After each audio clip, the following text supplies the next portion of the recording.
ভাই আরেক ভাইয়ের জায়গা করে যান, একটু জায়গা করে যান। হ্যাঁ ঠিক আছে, বসেন।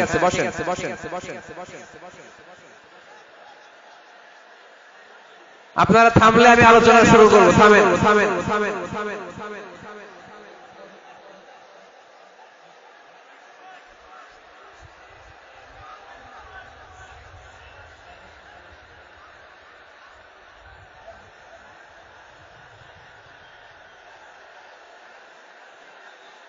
বাস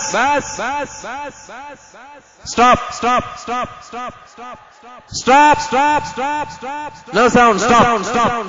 একেবারে চুপ। থামেন।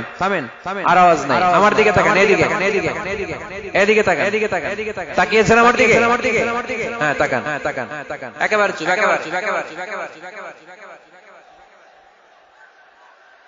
একেবারে চুপ। আমি বলেছি একেবারে চুপ।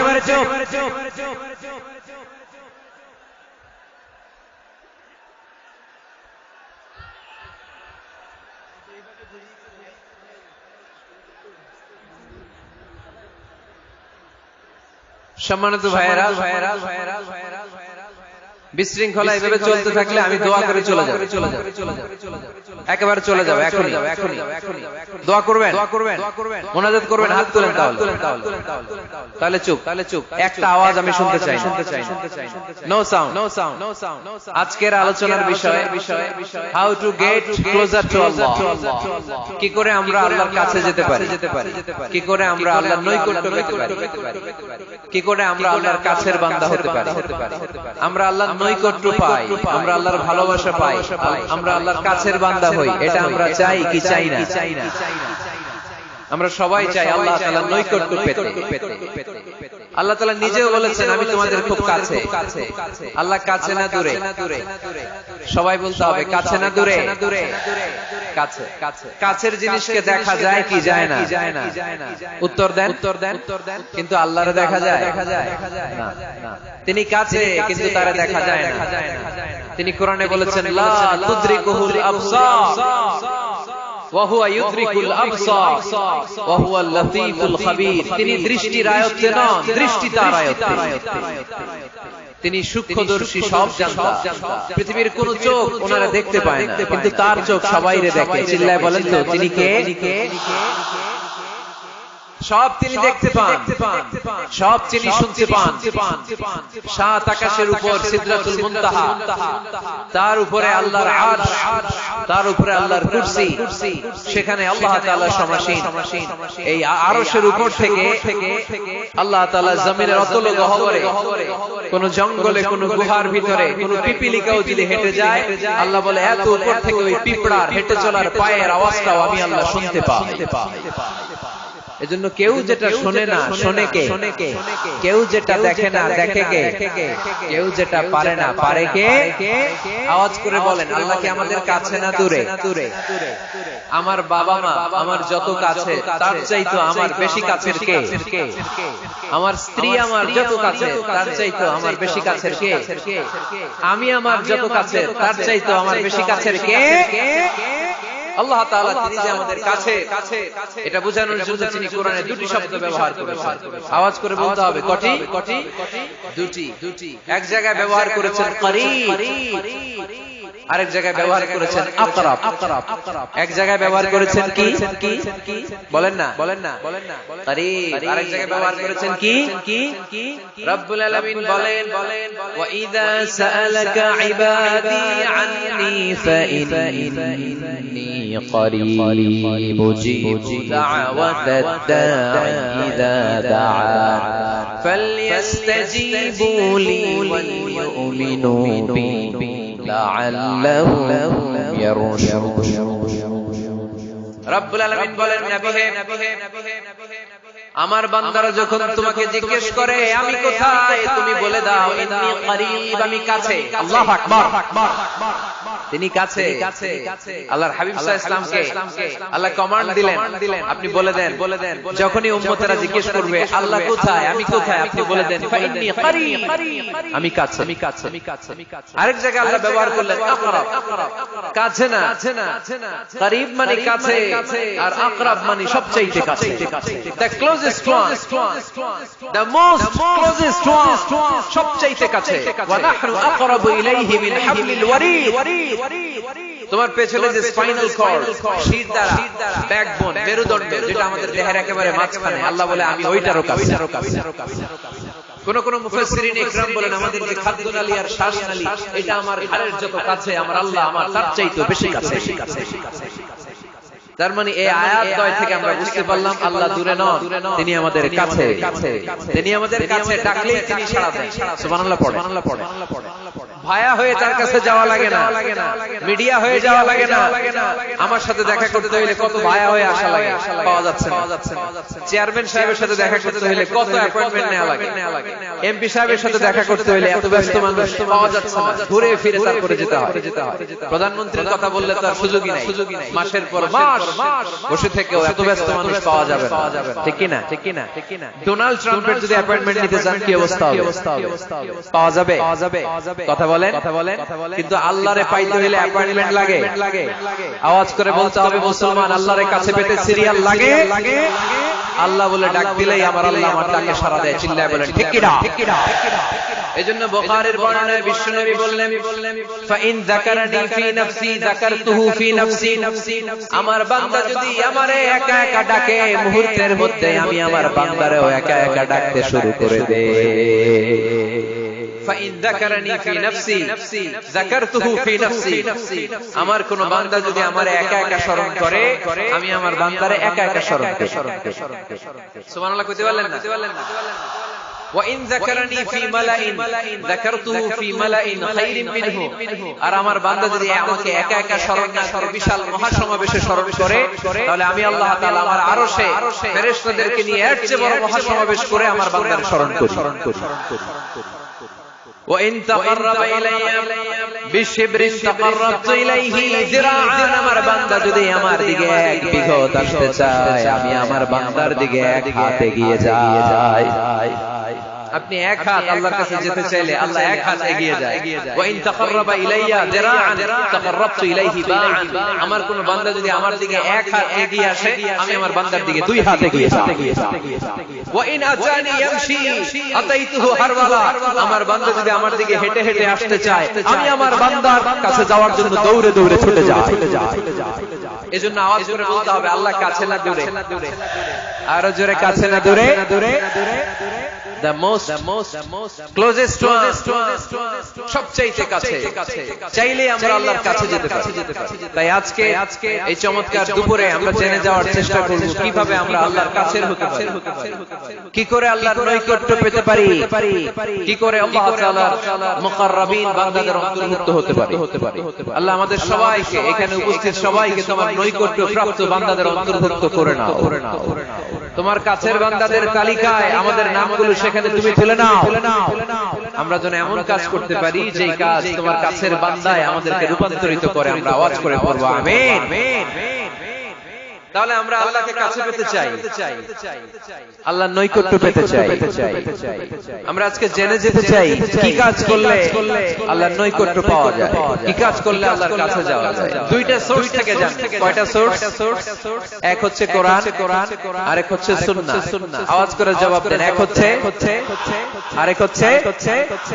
তো আসেন কোরআনকে আমরা জিজ্ঞেস করি, কোরআন তুমি আমাদেরকে বলো কি করে আমরা আল্লাহর কাছে যেতে পারি, কি করে আমরা আল্লাহর কাছের বান্দা হতে পারি, কি করে আমরা আল্লাহ তাআলার নৈকট্য পেতে পারি।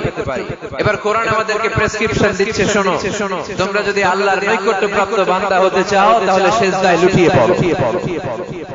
সুবহানাল্লাহ পড়তে পারলেন না? ওয়াসজুদ ওয়াকতারিব।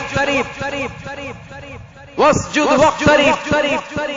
কোরআনের নির্দেশ হচ্ছে সিজদায় লুটিয়ে পড়ো, আল্লাহর নৈকট্য হাসিল করো। ওয়াসজুদ ওয়াক্তারিব সূরা আলাকের শেষ আয়াতের শেষাংশে আল্লাহ আমাদেরকে শিখায় দিচ্ছেন, আমার কাছে আসতে চাও ওয়াসজুদ, সিজদায় লুটিয়ে পড়ো, ওয়াক্তারিব, আমার কাছে চলে আসো। সুবহানাল্লাহ পড়ো। আমার সাথে সাথে আয়াতটা মুখস্থ করেন, আওয়াজ করে সবাই পড়েন, ওয়াসজুদ ওয়াক্তারিব, ওয়াসজুদ ওয়াক্তারিব। সবাই পড়েন না, ওয়াসজুদ ওয়াক্তারিব। এর মানে হচ্ছে সিজদায় লুটিয়ে পড়ো আর আমার কাছে আসো। Prostrate and be closer to me. সিজদায় লুটিয়ে পড়ো আর আমার কাছে চলে আসো। সহিহ বুখারীর বর্ণনা, আল্লাহর হাবিব সাল্লাল্লাহু আলাইহি ওয়াসাল্লাম বললেন, أقرب ما يكون العبد من ربه وهو ساجد فأكثروا فيه الدعاء। বান্দা যখন সিজদায় লুটিয়ে পড়ে তখন বান্দা আল্লাহ তাআলার সবচেয়ে কাছে চলে যায়। فأكثروا فيه الدعاء, তাই তোমরা বেশি বেশি দোয়া করো। এজন্য সিজদায় পড়ে কি করবেন? কথা বলেন, আরো জোরে বলেন, সিজদায় কি করবেন? সিজদায় নত হও, অশ্রু ছাড়ো, প্রভুর শরণে হৃদয় গাড়ো। সিজদায় নত হও, অশ্রু ছাড়ো, প্রভুর শরণে হৃদয় গাড়ো। প্রাণ খুলে সব ব্যথা বলো প্রভুকে, বলো প্রভুকে। রাত কি কেটে যাবে ঘুমে অলসে, রাত কি কেটে যাবে ঘুমে অলসে। তুমি কি জানবে না তোমার নিজেকে প্রভুকে? রাত কি কেটে যাবে ঘুমে অলসে। ঠিক কি না? ঘুমে অলসে আমাদের রাত কেটে যায়, সিজদা দেওয়ার সময় নাই। কখন প্রভুর দরবারে হাজিরা দেব, কখন সিজদা দেব? আল্লাহর হাবিব সাল্লাল্লাহু আলাইহি ওয়াসাল্লাম বললেন, আকরাবু মা ইয়াকুনুল আবদু মির রাব্বিহি ওয়া হুয়া সাজিদ ফাআকসিরু ফীহি দুআ। তোমরা যখন সিজদায় লুটিয়ে পড়ো তখন তোমরা আল্লাহর সবচাইতে কাছে চলে যাও। এজন্য ওই সময় বেশি বেশি আল্লাহর কাছে চেয়ে নাও। সুবহানাল্লাহ পড়ো।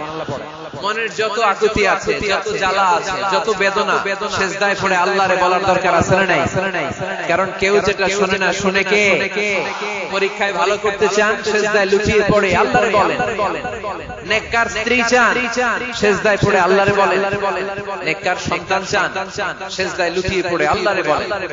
বিসিএস পরীক্ষায় টিকতে চান, সিজদায় লুটিয়ে পড়ে আল্লাহকে বলেন। পাসপোর্ট দিয়ে রেখেছেন, ভিসা হয় না, সিজদায় লুটিয়ে পড়ে আল্লাহরে বলেন। মনের যত জ্বালা, যত যন্ত্রণা, যত আকুতি, যত হাহাকার, সিজদায় লুটিয়ে পড়ে আল্লাহরে বলেন। কারণ আল্লাহর দরবার এমন দরবার, এই দরবার থেকে কেউ কোনোদিন খালি হাতে ফিরে না। চিল্লায় বলেন ঠিক কি না? কেউ ফিরে না খালি হাতে আল্লাহর তোর দরবারেতে, তাই না? পড়েন সবাই, কেউ ফিরে না। আকরাবু মা ইয়াকুনুল আবদু মির রাব্বিহি ওয়া হুয়া সাজিদ। বান্দা যখন সিজদায় লুটিয়ে পড়ে বান্দা আল্লাহর সবচাইতে কাছে চলে যায়। এই কথাটা মনে থাকবে আপনাদের সবার। আমরা কখন আল্লাহর সবচেয়ে কাছে যাই? আওয়াজ করে বলেন, যখন আমরা সিজদায়। আপাত দৃষ্টিতে মনে হয় সিজদাটা যখন দেই জায়নামাজের উপরে আমার কপালটা পড়ে, সিজদাটা যখন দেই মসজিদের টাইলসের উপরে আমার সিজদাটা পড়ে, সিজদাটা যখন দেই মনে হয় যে মসজিদের কাপড়ের উপর আমার কপালটা পড়ে। কিন্তু বিশ্বনবী বলেন না, তোমার কপালটা আল্লাহর কুদরতি পায়ের উপরে পড়ে। আকরাবু মা ইয়াকুনুল আবদু মির রাব্বিহি ওয়া হুয়া সাজিদ। বান্দা যখন সিজদায় লুটিয়ে পড়ে বান্দা আল্লাহর সবচাইতে কাছে চলে যায়। তাহলে কোরআন আমাদেরকে জানালো যদি আল্লাহর প্রিয় হতে চাও সিজদায় লুটিয়ে পড়ো। আল্লাহর প্রিয় হতে চাইলে কি করব? আওয়াজ করে বলেন কি করতে হবে? আল্লাহর হাবিব সাল্লাল্লাহু আলাইহি ওয়াসাল্লাম লম্বা সময় ধরে রাতে সিজদায় পড়ে থাকতেন। আল্লাহর হাবিব সাল্লাল্লাহু আলাইহি ওয়াসাল্লামের সাহাবারা সব সময় লম্বা লম্বা রুকু দিতেন, লম্বা লম্বা সিজদা দিতেন। কিন্তু আমরা রুকুর মধ্যে তাড়াহুড়ো করি, সিজদা দিতে যে তাড়াহুড়ো করি, এরকম আছে না নাই? নিমশার এলাকায় এরকম কেউ নাই আলহামদুলিল্লাহ। আপনারা তাড়াহুড়ো করেন? করবেন না আমার ভাইয়েরা। There is no rushing in salah. সালাতে তাড়াহুড়ো নেই। There is no hastiness in salah. সালাতে কোনো তাড়াহুড়ো নেই। সাল্লু সালাতান মুআদ্দি'। এমন ভাবে নামাজে দাঁড়াবেন মনে করবেন এটাই হতে পারে আমার জীবনের শেষ নামাজ, ঠিক কি না? Perform the salah as if this is your last and final prayer. এমন ভাবে মুসল্লায় দাঁড়ান মনে করেন এটাই হতে পারে জীবনের শেষ নামাজ। This is my last chance. এখন বাজে 3:30। কেউ যদি বলে আসরের যে নামাজটা পড়বেন এটাই আপনার জীবনের শেষ নামাজ, ওই নামাজ আপনি তাড়াহুড়া করবেন? কথা বলেন। আরে কাঁদতে কাঁদতে আপনি শেষ। এত সুন্দর ওযু বানাবেন, এত সুন্দর আতর মেখে জায়নামাজ বিছিয়ে পাঞ্জাবিটা পরে আপনি নামাজে দাঁড়াবেন। রুকুতে কি সুন্দর রুকু করবেন, লম্বা সময় সিজদা করে চোখের পানি দিয়ে তো সেদিন আপনার জায়নামাজ আপনি ভিজিয়ে দিবেন, ঠিক কি না? কেন এমন করবেন? কারণ আপনি জেনে গিয়েছেন এটাই আমার শেষ নামাজ, তাই না? তো প্রতিটা নামাজের সময় এই জিনিসটা ভাবলে সমস্যা কোথায়? আমরা যে আরো আধা ঘন্টা এখানকার সবাই বেঁচে থাকবো কোনো গ্যারান্টি আছে? আরো 10 মিনিট হায়াত পাবো, গ্যারান্টি?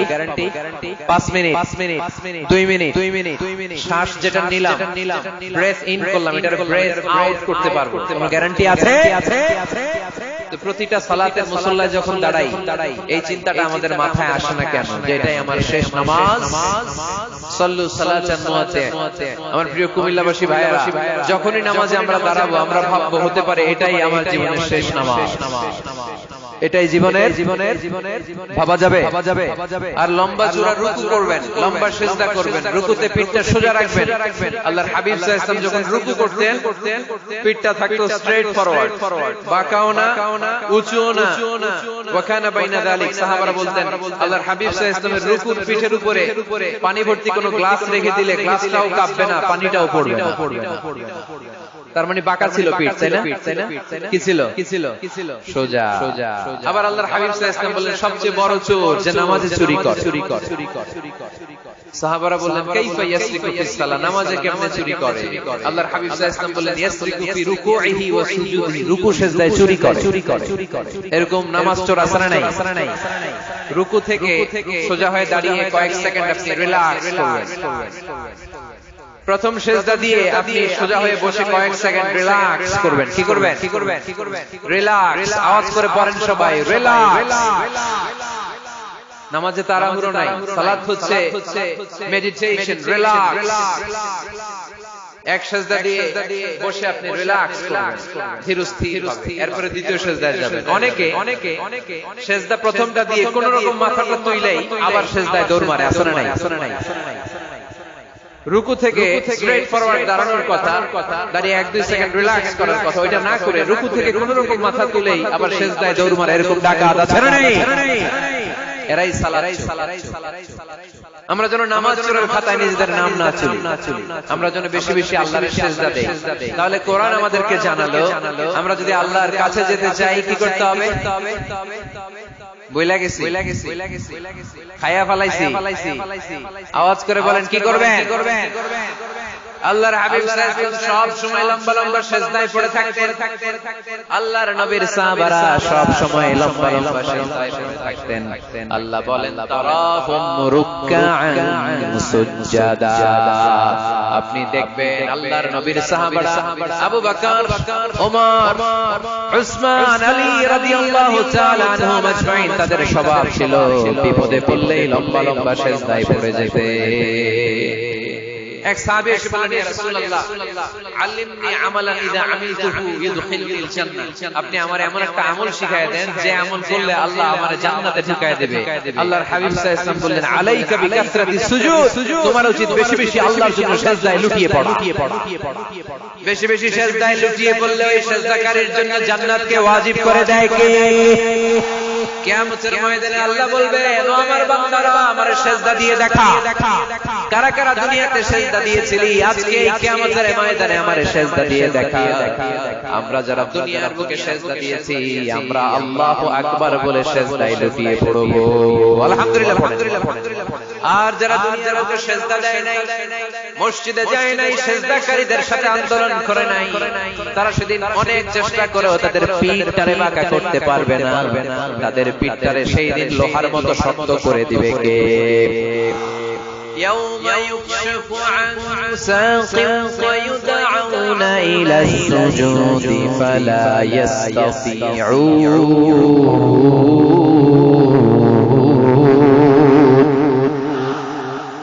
সেদিন আল্লাহ তাআলা উনার পায়ের গোছা উন্মুক্ত করবেন পায়ের গোছা দেখাবেন আর বলবেন সিজদা দাও সিজদা দাও যারা দুনিয়াতে সিজদা দিয়েছো এখনই টের পাওয়া যাবে আমরা আল্লাহু আকবার বলে সিজদায় লুটিয়ে পড়ব কিন্তু যারা দুনিয়ায় সিজদা দেয় নাই এরা অনেক চেষ্টা করে পিঠটারে বাঁকাই করতে পারবে না সিজদাতে দূরের কথা এদের পিঠটারে লোহার রডের মতো শক্ত করে দিবে কে এই দুনিয়াতে আমরা খালি চোখে যা দেখি সব কিছু সিজদা করে কারে সূরার রহমানে আল্লাহ বললেন ওয়ান নাজমু ওয়াশ-শাজারু ইয়াসজুদান আকাশের তারকারাজি আর জমিনের বৃক্ষরাজি সব কিছু সিজদা দেয় একজন রে তিনি কে আকাশের তারাগুলো সিজদা দেয় কারে এই গাছপালাগুলো সিজদা দেয় কারে দেখছেন কোনদিন দেখেন নাই ওই চোখ আমাদের নাই তাই আমরা দেখি না এই পৃথিবীর সব কিছু জিকির করে আল্লাহ কিন্তু এই কান আমাদের নাই এজন্য আমাদের কান দিয়ে আমরা শুনি না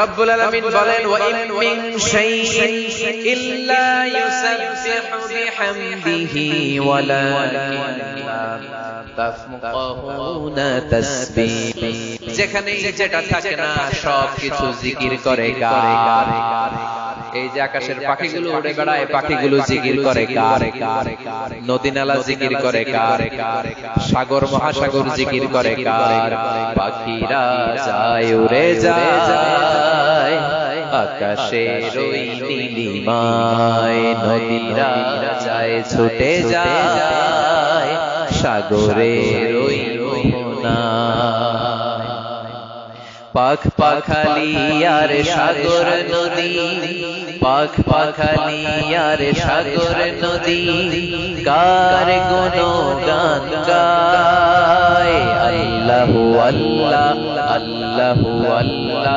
আল্লাহর গুণগান গায় সবাই পড়ে আল্লাহু আল্লাহ আল্লাহু আল্লাহ আল্লাহর গুণগান গায় সুবহানাল্লাহ পড়েন وإن من شيء إلا يسبح بحمده ولكن لا تفقهون تسبيحهم যা দেখো খালি চোখে সব কিছু আল্লাহর তাসবিহ পড়ে সব আল্লাহর জিকির করে সব আল্লাহর সিজদা দেয় ওয়াজনাজমু ওয়াশ-শাজারু ইয়াসজুদান আকাশের তারা দুনিয়ার বৃক্ষরাজি সিজদা দেয় একটা সত্তাকে তিনি কে অস্ট্রেলিয়ায় একটা শহর আছে সিডনিতে একটা জঙ্গল আছে ওই জঙ্গলে একটা গাছ মানুষের মতো করে টু দ্য ডাইরেকশন অফ কিবলামুখী হয়ে এখনো রুকু দিয়ে আছে সুবহানাল্লাহ পড়তে পারলেন না আওয়াজ করে অনেক ক্যালেন্ডারে চলতে থাকে পেপার কাটিং আমি দেখি একেবারে মানুষের মতো গাছটা এটা এমন ভাবে বড় হয়েছে এটা বড় হয়ে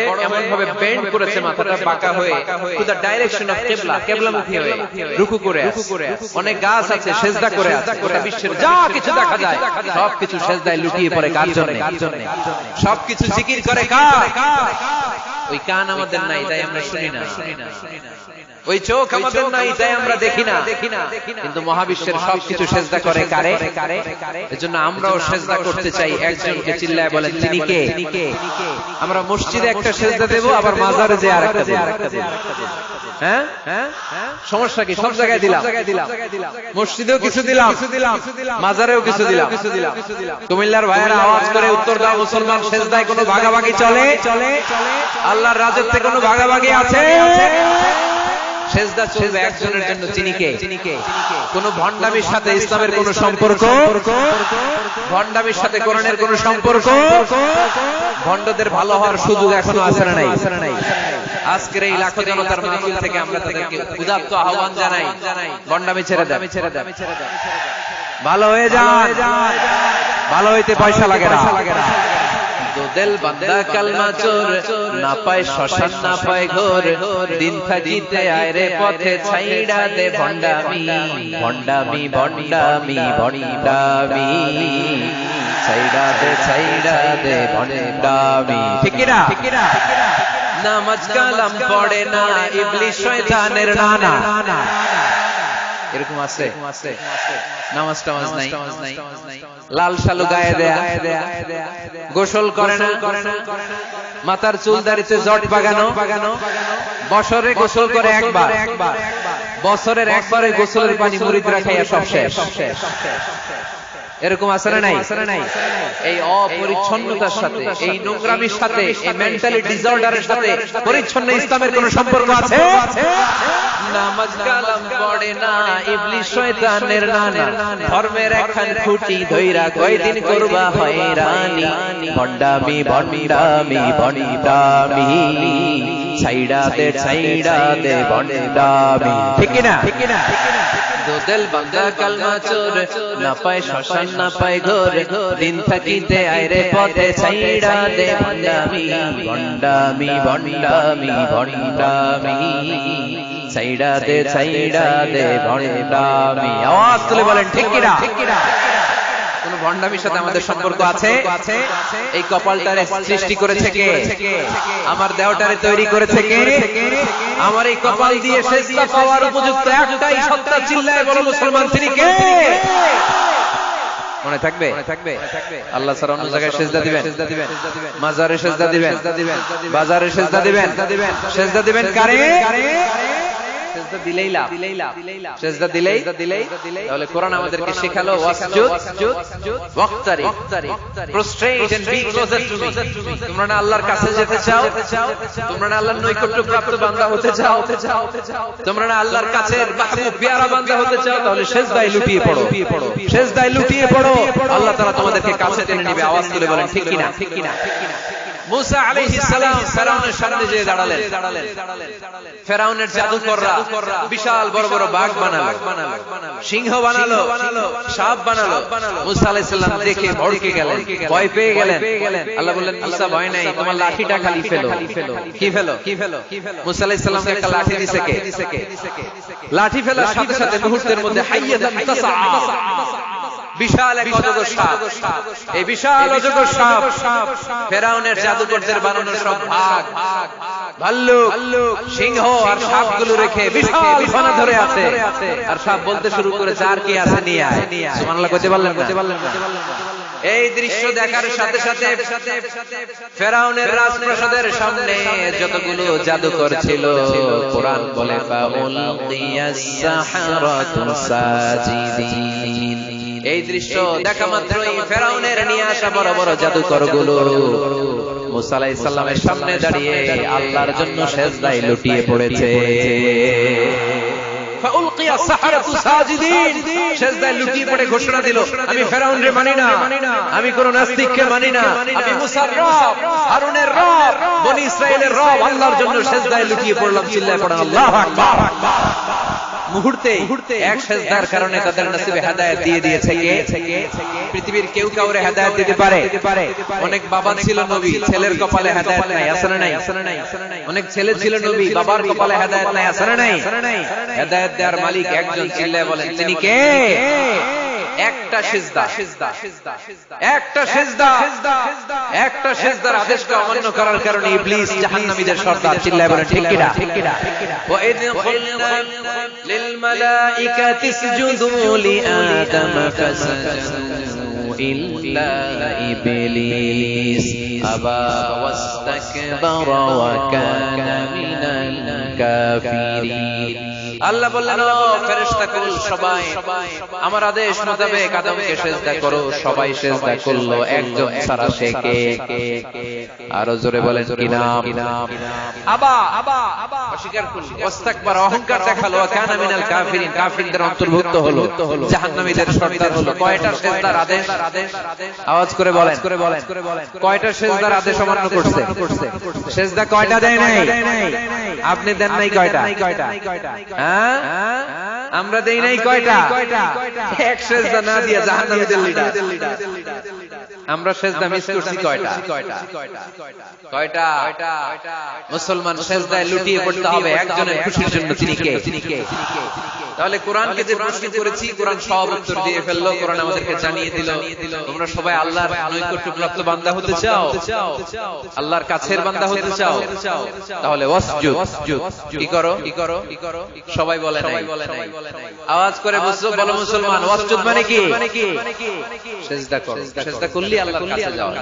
মনের যত জ্বালা, দুঃখ, ব্যথা আপনি সিজদায় পড়ে আল্লাহরে বলেন। কোনো ভায়া লাগবে না, কোনো মিডিয়া লাগে না, কোনো সিরিয়াল লাগে না, কোনো অ্যাপয়েন্টমেন্ট লাগে না, ডাকতে দেরি, ডাকে সাড়া দিতে দেরি হয়। তাহলে কোরআনের আলোকে আজকে আমরা জেনে গেলাম আল্লাহর কাছে যেতে হলে সিজদায় লুটিয়ে পড়তে হয়। এবার আমরা সুন্নাহর আলোকে জানার চেষ্টা করব কি করে আল্লাহর কাছে যেতে হয়। শুনবেন? কষ্ট হচ্ছে নাকি আপনাদের? সুন্নাহকে যদি আমরা জিজ্ঞেস করি, বিশ্বনবী রেখে যাওয়া সুন্নাহকে যদি আমরা একটু তালাশ করি, একটু স্ক্যানিং করি, একটু চোখ বুলাই, তাহলে সুন্নাহ আমাদেরকে বলে বেশি বেশি নফল ইবাদত করো আর আল্লাহর নৈকট্য হাসিল করো। সুবহানাল্লাহ পড়বেন না? কোরআন বলেছে সিজদায় লুটিয়ে পড়ো। যা যা বললাম আমি ওঠার আগে জিজ্ঞেস করে আবার শুনে যাও, কারণ আমি মনে করি এটা ক্লাস। এটা কি? ক্লাসে পড়া দেওয়া নেওয়া আছে না নাই? এতক্ষণ পড়ানোর পরে জিজ্ঞেস করার দরকার আছে না নাই? কোরআন বলছে কি আর সুন্নাহ কি বলে? নফল ইবাদত। আওয়াজ করে বলতে হবে সুন্নাহ কি বলে? বুখারীর বর্ণনা আল্লাহর হাবিব সাল্লাল্লাহু আলাইহি ওয়াসাল্লাম বলেন, মা ইয়াজালু আবদি ইয়াতাকাররাবু ইলাইয়া বিন নওয়াফিল। বান্দা যত বেশি নফল ইবাদত করতে থাকে, করতে করতে করতে করতে বান্দা আমার কাছের নৈকট্য প্রাপ্ত বান্দা হয়ে যায়। হাত্তা উহিব্বাহু, এরপর আমি আমার বান্দারে এত ভালোবাসি, কুনতু সামআহুল্লাযী ইয়াসমাউ বিহি। বান্দা যখন শুনে সে তার নিজের কান দিয়ে শুনে না, আমি আল্লাহর কানে শুনি। কুনতু বাসারাহুল্লাযী ইউবসিরু বিহি। বান্দা যখন দেখে নিজের চোখে দেখে না, আমি আল্লাহর চোখে দেখে। ওয়া ইয়াদাহুল্লাযী ইয়াবতিশু বিহা। বান্দা যখন কিছু ধরে বান্দার হাতে ধরে না, আমি আল্লাহর হাতে ধরে। ওয়া রিজলাহুল্লাযী ইয়ামশি বিহা। বান্দা যখন হেঁটে যায় ওর নিজের পায়ে হাঁটে না, কেমন যেন আমি আল্লাহর পায়ে হাঁটে। আওয়াজ করে বলতে হবে আল্লাহু আকবার। মানে আল্লাহ বুঝাতে চাইলেন আমি তখন তার কান হয়ে যাই, আমি তখন তার চোখ হয়ে যাই, আমি তখন তার হাত হয়ে যাই, আমি তখন তার পা হয়ে যাই। আমার আর তার মাঝে আর কোনো ফারাক থাকে না, সে আমার একেবারে নিকটে চলে আসে। আওয়াজ করে পড়েন সুবহানাল্লাহ। এজন্য বিশ্বনবী সাল্লাল্লাহু আলাইহি ওয়াসাল্লাম বদরের প্রান্তরে তলোয়ার নাই, ঘোড়া নাই, ওট নাই, সৈন্য সামন্ত নাই, না খেয়ে হাঁটছি সারা 313 জন মুসলমানকে নিয়ে আল্লাহর উপর ভরসা করে বদরের প্রান্তরে দাঁড়ালেন। আর ওইদিকে কাফেরদের সৈন্যবাহিনী ছিল 1000। কয় হাজার? মুসলমান কয়জন? মাত্র 313 জন। ওদের কাছে অস্ত্র শস্ত্রে সজ্জিত সেনাবাহিনী। বিশ্বনবীর 313 জনের কাছে তলোয়ার নাই, ঘোড়া নাই, কিছু নাই। বিশ্বনবী আল্লাহর উপর ভরসা করে এক মুষ্টি বালি নিয়ে ওয়াশাহাতিল হুজুম, কাফেরদের চোখগুলো ধ্বংস হোক বলে তিনি বালুগুলো ছড়িয়ে দিলেন। মুহূর্তের মধ্যে 1000 সৈন্যবাহিনীর কাফের সৈনিকদের চোখের মধ্যে ধূলিকণা পৌঁছে দিল কে? আল্লাহর হাবিব সাল্লাল্লাহু আলাইহি ওয়াসাল্লাম বদরের প্রান্তর থেকে এক মুষ্টি বালু নিয়ে বললেন শাহাতিল হুজুম। বলে তিনি বালু ছুড়ে বললেন 1000 সৈন্যবাহিনীর চোখের মধ্যে বালু ছড়াই দিছে কে? বুঝে শুনে উত্তর দিয়ে, এখানে 1000 লোক দাঁড়ালো, আমি বালু নিলাম, গায়ের যত জোর আছে সবার চোখের দিকে মারলাম। 1000 জনের চোখের ভিতরে ঢুকবে সর্বোচ্চ 5 জন, বেশি হইলে 10 জন, তার চেয়ে বেশি হইলে 20 জন, বেশি হইলে 50 জন। বুঝে শুনে উত্তর দিয়ে, আমার মুষ্টিবদ্ধ বালু ছুড়ে মারলে 1000 মানুষের চোখের মধ্যে পড়বে। আওয়াজ করে বলেন পড়বে। এজন্য আল্লাহ বলেন নবী ওটা তুমি মারো না, ওটা আমি মারছি। সুবহানাল্লাহ নাই। আল্লাহ বিশ্বনবীর ডেকে বলেন মা রামাইতা ইয রামাইতা ওয়ালাকিন্নাল্লাহ রামা। নবী হে, বালু তুমি ঠিকই তোমার হাতে নিয়েছো, কিন্তু আমি আল্লাহ নিজ দায়িত্বে 1000 কাফেরের চোখের ভেতরে বালুগুলো পৌঁছে দিয়েছি। তাহলে বান্দা যখন নফল ইবাদত করে তখন বান্দার হাত আর বান্দার হাত থাকে না, ওইখানে আল্লাহর হাত যুক্ত হয়ে যায়। বান্দার পা থাকে না, সেখানে আল্লাহর পা যুক্ত হয়ে যায়। বান্দা যখন দেখে নিজ চোখে দেখে না, আল্লাহর দৃষ্টিশক্তি সেখানে যুক্ত হয়ে যায়। চিল্লায় বলেন ঠিক কিনা? এজন্য নফল ইবাদত করতে রাজি আছেন তো? সুনানে তিরমিজির বর্ণনায় আল্লাহর হাবিব সাল্লাল্লাহু আলাইহি ওয়াসাল্লাম বললেন, হাদিসে কুদসি কিয়ামতের দিন বান্দার যখন ফরজে ঘাটতি হবে, কিসে ঘাটতি হবে? ফরজে। আল্লাহ পাক বলবেন উনজুরু হাল্লি আবদি মিন তাতাবু, ও ফেরেশতারা দেখো তো আমার বান্দা নফল করছে কিনা। ফরজে যেহেতু তার ঘাটতি, দেখো তো আমার বান্দার কোনো নফল ইবাদত আছে কিনা। ফেরেশতারা বলবে আছে। আল্লাহ বলবেন তাহলে ফরজগুলার যেহেতু ঘাটতি, নফল থেকে কিছু এনে ফরজে বসাই দিয়ে এগুলোর ফরজ বানায় দাও। এজন্য নফল ইবাদতের দরকার আছে না নাই? ফরজ তো করাই লাগবে, এটা কম্পালসারি, এটা মাফ নাই, এটা অব্লিগেটরি। নফল করে আল্লাহর কাছে যাওয়া যায়। নফল হচ্ছে ওভারটাইম। নফল ইবাদত কেমন? আওয়াজ করে বলেন। তাহলে কোরআনের আলোকে আমরা জানলাম যে আল্লাহর কাছে যেতে হলে কি করতে হয়? সিজদা দিতে হয়। আর সুন্নাহর আলোকে আমরা জানলাম আল্লাহর কাছে যেতে হলে কি করার মাধ্যমে কাছে যেতে হয়? আওয়াজ করে বলেন। নফল ইবাদত করতে রাজি আছেন সবাই? সবচেয়ে শ্রেষ্ঠ নফল ইবাদত হচ্ছে কোরআনের তেলাওয়াত। ঠিক কি না? আল্লাহর হাবিব সাল্লাল্লাহু আলাইহি ওয়াসাল্লাম বলেন নফল ইবাদতের মাধ্যমে আল্লাহর কাছে যেতে চাও, নৈকট্যপ্রাপ্ত বান্দা হতে চাও, আফদালুল ইবাদাতি তিলাওয়াতুল কোরআন। সবচেয়ে যত নফল ইবাদতের লিস্ট হতে পারে, এই লিস্টে র‍্যাঙ্কিং এ 1 নাম্বার থাকবে কোরআনের তেলাওয়াত। এই কোরআন তেলাওয়াত করতে রাজি আছেন তো? আমার হাতে যে কিতাবটার নাম কি? সবাই বলতে পারেন নাই? আওয়াজ করে বলেন তো কিতাবটার নাম। এই কিতাবে ভুল আছে, সন্দেহ আছে, সংশয় আছে, এটা আলোর পথ দেখায়। এই কিতাব মানুষকে মানুষের মতো মানুষ বানায়। ঠিক কি না? গরুর পেট থেকে বেরোলে ওটা গরু, ছাগলের পেট থেকে বেরোলে ওটা ছাগল হয়, মানুষের পেট থেকে বেরোলে ওটা মানুষ হয় না, ওটা মানুষ বানাইতে হয়। মানুষ বানানোর জন্য কোরআন পড়ার দরকার আছে না নাই? তাহলে নফল ইবাদত করে আমরা আল্লাহর নৈকট্য পেতে চাই। 1 নাম্বার যে ইবাদতের কথা আপনাদেরকে শোনানোর, সেটা হচ্ছে কোরআনের তেলাওয়াত। রাজি আছেন সবাই? ফজরের পরে এই নিমসার এলাকায়, এই কুমিল্লা এলাকায় কোরআনের সুমধুর বাণীতে আমাদের গ্রামগুলো মুখরিত থাকতে হবে। আওয়াজ করে বলেন ঠিক কি না? একটা সময় ছিল আমার বাংলার ৬৮,০০০ গ্রাম থেকে ফজরের পর কোরআনের ধ্বনি শোনা যেত। ৬৮,০০০ গ্রাম থেকে মক্তবগুলো থেকে আল্লাহর বাণী শোনা যেত। কিন্তু এখন নানা ষড়যন্ত্রের কবলের পরে আমাদের মক্তব বন্ধ হচ্ছে, আমাদের কোরআন তেলাওয়াত থেমে যাচ্ছে। কোরআনের তেলাওয়াত কঠিন কালেও থামায় দেওয়া যাবে না। চিল্লায় বলেন ঠিক কি না? রোজ সকালে শুনতাম আগে আল কোরআনের বাণী রে, আল কোরআনের বাণী। এখন শুনি সারে গামার দীপ্ত ফেনফেনানি। ধর্মপ্রাণ মুসলমান আজকাল হয়েছে মডার্ন। ধর্মপ্রাণ আমরা বড়ই ধর্মপ্রাণ। নামাজ রোজার কিছু নাই, ভুলেও ধরি না কোরআন। ধর্মপ্রাণ ঠিক কি না?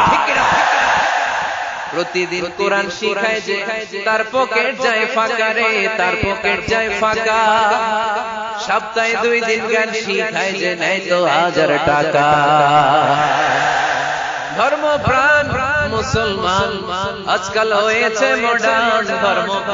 ধর্মপ্রাণ আমরা বড়ই ধর্মপ্রাণ। নামাজ রোজার কিছু নাই, ভুলেও ধরি না কোরআন। ধর্মপ্রাণ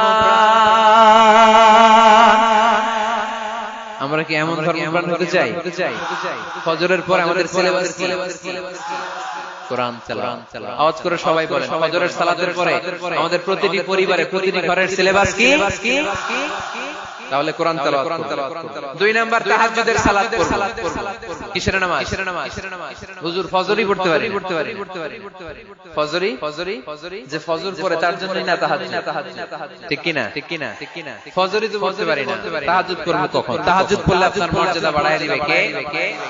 রব্বুল আলামিন বলেন, ওয়া মিনাল লাইলি ফাতাহাজ্জাদ বিহি নাফিলাতান লাকা আসা আন ইয়াবআসাকা রাব্বুকা মাকামান মাহমুদা।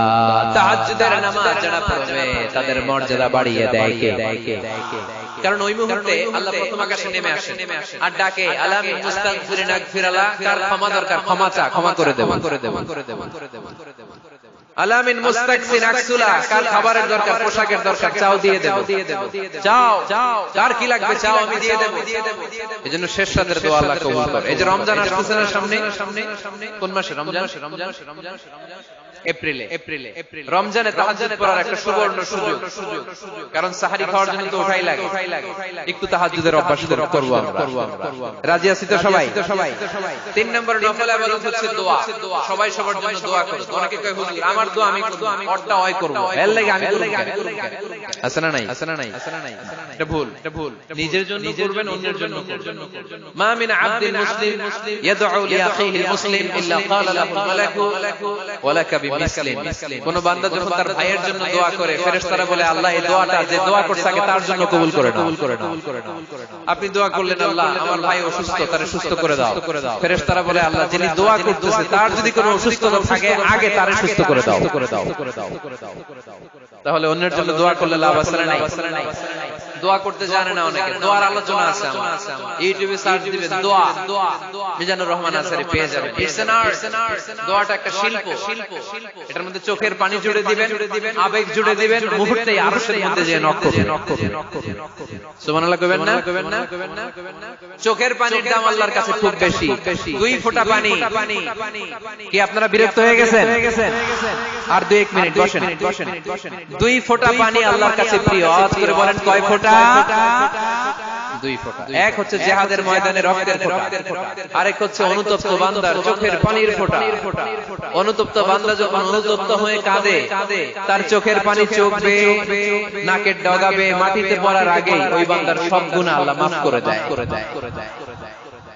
তাহলে প্রথমে কোরআন তেলাওয়াত, তারপর তাহাজ্জুদের নামাজ, তারপরে দোয়া, 4 নম্বরে জিকির। জিকির নফল ইবাদত, ঠিক কি না? জিকির করতে করতে এই স্টেজের উপরে উঠে যাবেন আপনারা সবাই। পারবেন কারা কারা? হাত তোলেন। কত বড় সাহস দেখছেন? আমার উপরে বলে লাফায় উঠবে। বাঁশ আছে জায়গায়, বাঁশ। হ্যাঁ না, এটা করবেন না। কারণ ফাযকুরুল্লাহ কামা আল্লামাকুম। জিকির ওইভাবে করো যেভাবে আল্লাহ শিখিয়েছেন। আল্লাহ কিভাবে শিখিয়েছেন? ওয়াযকুরু রাব্বাকুম ফি নাফসি। দেখেন জিকির করার পদ্ধতি কোরআন থেকে শুনেন। মনে মনে করো, তাদাররুআন সবিনয়ে করো, খাইফাতান ভীত বিহ্বল চিত্তে করো, দুনাল জাহরি মিনাল কওল অনুচ্চ স্বরে, বেশি আওয়াজ করে লাফালাফি করো না। এটা হচ্ছে জিকির করার পদ্ধতি। জিকির করার পদ্ধতি আল্লাহর হাবিব শিখালেন, আহাব্বুল কালামি ইলাল্লাহি আরবা'a। আল্লাহর কাছে সবচেয়ে প্রিয় কথা কয়টি? 1 নাম্বার সুবহানাল্লাহ, 2 নাম্বার আলহামদুলিল্লাহ, 3 নাম্বার লা ইলাহা ইল্লাল্লাহ, 4 নাম্বার আল্লাহু আকবার। এর চেয়ে শ্রেষ্ঠ জিকির আর হতে পারে? আবার আল্লাহর হাবিব সাল্লাল্লাহু আলাইহি ওয়াসাল্লাম বললেন, মান ক্বালা লা ইলাহা ইল্লাল্লাহ দাখালাল জান্নাহ। একবার লা ইলাহা বলে যে মরতে পারবে তার জন্য জান্নাত ওয়াজিব করে দিবে কে? এই জিকির গুলো করবেন হাতের গিড়ায়, আঙ্গুলের গিড়া আছে না, ডান হাত তুলেন তো, এরকম গিড়াগুলো দেখেন তো আমারে, এইভাবে সুবহানাল্লাহ সুবহানাল্লাহ সুবহানাল্লাহ। এটা সুন্নাত, পাওয়া যাবে। আব্দুল্লাহ ইবনে আমর ইবনে আল আস বলেন, রাআইতু রাসূলুল্লাহি সাল্লাল্লাহু আলাইহি ওয়াসাল্লাম ইয়াকিদু তাসবিহা বিয়ামিনি। আমি নিজ চোখে আল্লাহ রাসূল সাল্লাল্লাহু আলাইহি ওয়াসাল্লামকে ডান হাতের গিড়াতে এরকম তাসবিহ করতে দেখেছি। সুবহানাল্লাহ পড়েন, নীরবে নিঃশব্দে জিকির করবেন। হ্যাঁ এটা ঠিক। ঠিক তালিমের জন্য একটু আওয়াজ করে প্রয়োজনে মাঝে মাঝে জিকির করা যায়, যেমন এইভাবে পড়েন সুবহানাল্লাহ আলহামদুলিল্লাহ লা ইলাহা ইল্লাল্লাহ সুবহানাল্লাহ লা ইলাহা ইল্লাল্লাহ মুহাম্মাদুর রাসূলুল্লাহ সাল্লাল্লাহু আলাইহি ওয়াসাল্লাম। এই যে আপনাদেরকে আমি তালিম দিলাম, তালিমের উদ্দেশ্যে সুন্দরভাবে অল্প আওয়াজে জিকির করা যায়, কিন্তু চিৎকার চেঁচামেচি করে আমার দিকে তাকান, এদিকে তাকান, চিৎকার চেঁচামেচি করে লাফালাফি করে জিকির করা যাবে? জিকির করতে করতে প্যান্ডেলের বাঁশের মাথায় ওঠা যাবে? যিনি জিকির পরিচালনা করতেছেন ওনার ঘাড়ে ওঠা যাবে? যাবে যাবে। আল্লাহর হাবিব সাল্লাল্লাহু আলাইহি ওয়াসাল্লাম জিকির করতেছেন, আবু বকর ওমর ফারুক বসা, আবু বকর রাদিয়াল্লাহু আনহু জিকির করতে করতে আল্লাহ রাসূলের ঘাড়ে। হাদিসে আছে না এগুলা? কথা কয় না। আল্লাহর হাবিব সাল্লাল্লাহু আলাইহি ওয়াসাল্লাম তাসবিহ করতেছেন, ওমর ফারুক জিকির করতে করতে এশকের ঠেলায় আল্লাহর নবীর কাঁধে। গোটা বিশ্বের কোন হাদিসের কিতাবে এই পন্থায় জিকির দেখানো যাবে? কোরআনের কথা শুনেন, ফাযকুরুল্লাহা কামা আল্লামাকুম, ওইভাবে আল্লাহর জিকির করো যেমন করে আল্লাহ তোমাদের শিখিয়েছেন। কোন হাদিস দেখাতে পারবেন যে আবু বকর রাদিয়াল্লাহু তাআলা জিকির করতে করতে আরব দেশে সৌদি ছিল খেজুর গাছ, জিকির করতে করতে খেজুর গাছের আগায় ওমরে ফারুক খেজুর গাছের আগায়। এগুলো পেলেন কোথায়? কেন এগুলো করেন? আল্লাহর হাবিব সাল্লাল্লাহু আলাইহি ওয়াসাল্লাম না, আল্লাহর হাবিব সাল্লাল্লাহু আলাইহি ওয়াসাল্লাম যেভাবে জিকির শিখিয়েছেন আমরা ওইভাবে করব। বরকত দিবে কে? 5 নাম্বার নফল ইবাদত দান খয়রাত করব। রাজি আছেন? গোপন দান আল্লাহর রাগ কমায় দেয়। কোন কারণে আমার রব যদি আমার উপর রেগে থাকে, আমি গোপন দান করলে ওই রাগটা মুহূর্তে ঠান্ডা হয়ে যায়। আল্লাকা সিররুন ইনদাল্লাহ بينك أنت وبين الله لك صدقات تخفى لا يعلمها إلا الله لك سر عند الله بينك أنت وبين الله لك صدقات تخفى لا يعلمها إلا الله সুবহানাল্লাহ পড়ে। তোমার আর তোমার রবের এমন কোন গোপন বিষয় আছে নাকি যেটা তুমি আর তোমার রব ছাড়া কেউ জানে না? তুমি জীবনে এরকম গোপন দান করছো নাকি যেটা আল্লাহ ছাড়া কেউ দেখেনি? ওই দানটা আল্লাহ পছন্দ করে। সর্বশেষ কথা বলি, শেষ কথা, মানুষকে খাওয়াবেন। মানুষকে কি করবেন? খাওয়ানোর চেয়ে ভালো নফল ইবাদত আছে? কি করবেন? খাইবেন। কি করবেন? খাওয়াতে রাজি আছেন তো? কিয়ামতের দিন আল্লাহ তাআলা বলবে, এই বনি আদম, আমি তোমার কাছে খাবার চাইছিলাম, তুমি আমার খাবার দাও না। বনি আদম বলবে, আল্লাহ আপনি যদি খাবার চাইতেন খাবারের বস্তা নিয়ে যাইতাম। আল্লাহ তাআলা বলবেন, এই যে না খেয়ে থাকা পথ শিশুগুলো, শীতের রাতে শুয়ে থাকা না খেয়ে থাকা শিশুগুলো খাবার চেয়েছিল, তুমি খাবার দাও নাই। ওদেরকে খাওয়ালেই আমি আল্লাহকে খাওয়ানো হয়ে যেত। এজন্য মানুষকে খাওয়াবে। রাজি আছেন তো? সম্মানিত ভাইয়েরা, আমি স্টেজ থেকে আমি এমপি সাহেবকে নিয়ে স্টেজ থেকে ওঠার আগে কে কে উঠবেন? হাত তোলেন, ধরে কিল দেন কয়েকটা। আচ্ছা শোনেন, জি সংক্ষিপ্ত মোনাজাত হবে। আসরের আযান এখনই হবে। তার আগে 1-2 মিনিট এমপি সাহেব আপনাদের কাছে দোয়া চাইবেন। 1 মিনিট সালাম দিবেন।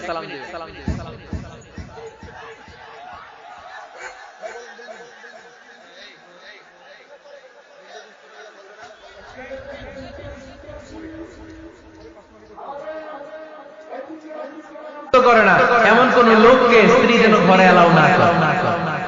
স্বামী পছন্দ করে না এমন কোন লোককে আপনার স্ত্রী ঘরে এলাও করতে পারবে? আমার বোনেরা খবরদার, আপনার স্বামীর পারমিশন ছাড়া, আপনার স্বামী পছন্দ করে না এরকম কোন লোককে আপনার ঘরে আপনি এলাও করতে পারবেন। 8 নাম্বার, স্বামীকে আর্থিকভাবে সহযোগিতা করুন। যদি স্ত্রী ধনী হয়, আমরা সব এক করে ফেলছি। আসলে ইসলামের দৃষ্টিতে স্বামীর ব্যালেন্স আলাদা, স্ত্রীর ব্যালেন্স আলাদা। স্বামীর যাকাত আলাদা, স্ত্রীর যাকাত আলাদা। ঠিক কি না? স্ত্রী ধনী হতে পারে, স্ত্রীর আলাদা সম্পদ থাকতে পারে, যদি স্ত্রীর সম্পদ থাকে, স্ত্রীর উচিত তার সম্পদ দিয়ে তার স্বামীকে এস্টাবলিশ হতে, স্বাবলম্বী হতে সহায়তা করা। যদিও এটা আল্লাহ তাআলা আবশ্যক করে দেন নাই, কারণ আর্থিক ফিনান্সিয়াল সব কাজগুলোকে স্বামীর উপরে খরচ করেছে কে? ফিনান্সিয়ালি 1 টাকা খরচ করা, 1 টাকার দায়ভার নেওয়া কোন স্ত্রীর উপরে আল্লাহ আবশ্যক করে নাই। তারপরেও স্ত্রী যদি ধনী হয়, স্ত্রীর যদি জায়গা জমি থাকে, সম্পদ থাকে, তাহলে স্ত্রীর উচিত তার স্বামীকে স্বাবলম্বী হতে সহযোগিতা করা। ঠিক কিনা? আমরা মডেল হিসেবে আম্মা জান খাদিজা রাদিয়াল্লাহু তাআলা আনহার জীবনের দিকে যদি তাকাই, তাহলে দেখব উনি অনেক মহিয়সী গরিয়সী একজন ব্যবসায়ী নারী ছিলেন। আম্মা জান খাদিজা রাদিয়াল্লাহু তাআলা আনহা ওনার ব্যবসায় স্টাফ হয়ে বিশ্বনবী ওনার সাথে পরিচিত হলেন। বিশ্বনবীর আমানতদারিতায় মুগ্ধ হয়ে আম্মা জান খাদিজা বিশ্বনবীর বিয়ের প্রস্তাব দিলেন। আম্মা জান খাদিজা রাদিয়াল্লাহু তাআলা আনহার সাথে বিশ্বনবীর যখন বিয়ে হয়ে যায়, বিয়ের পরে আম্মা জান খাদিজা বলেন, ও বিশ্বনবী, আমার যত সম্পদ আছে, আমার ব্যবসায়ের যত মালামাল আছে, যত সম্পদ আছে, সব আমি আপনার পায়ের সামনে এনে রেখে দিলাম। আপনি দিয়ে দিলাম, সব সম্পদ আপনারা আমি দিয়ে দিলাম।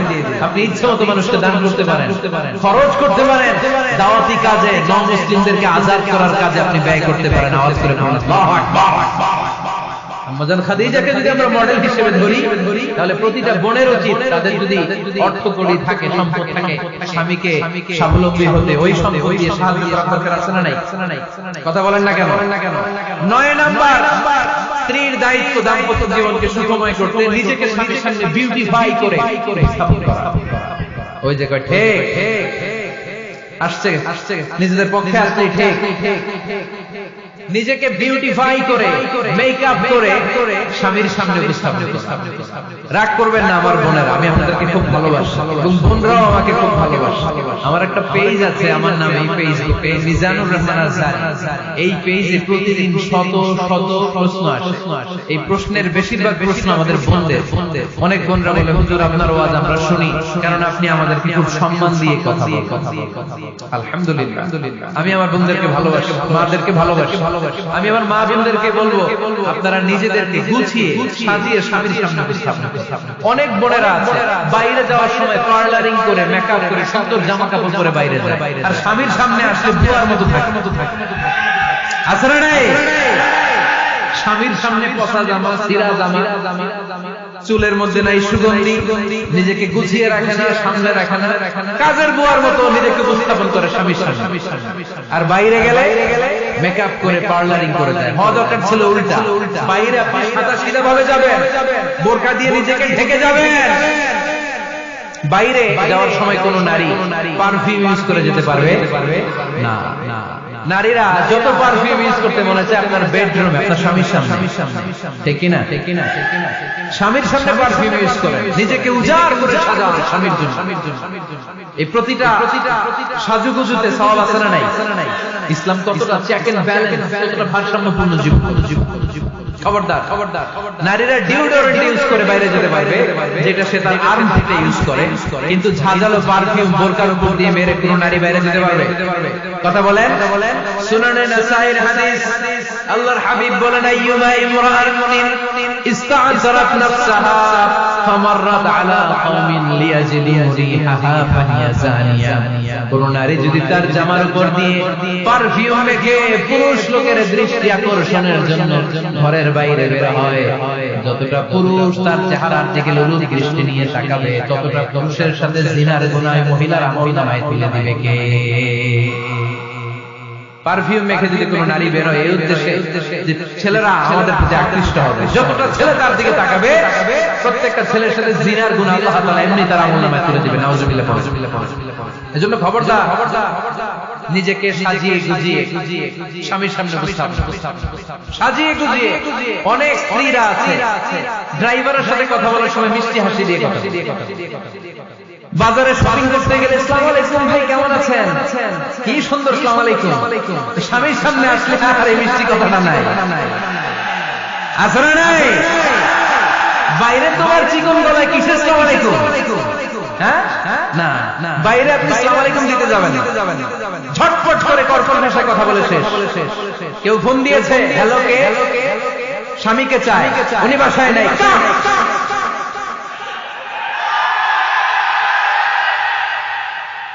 কারে চান? আপনার হাজবেন্ডের নাই কাজ। মিষ্টি মিষ্টি আসসালামু আলাইকুম আসসালামু আলাইকুম বলা যাবে নাকি? খবরদার খবরদার খবরদার।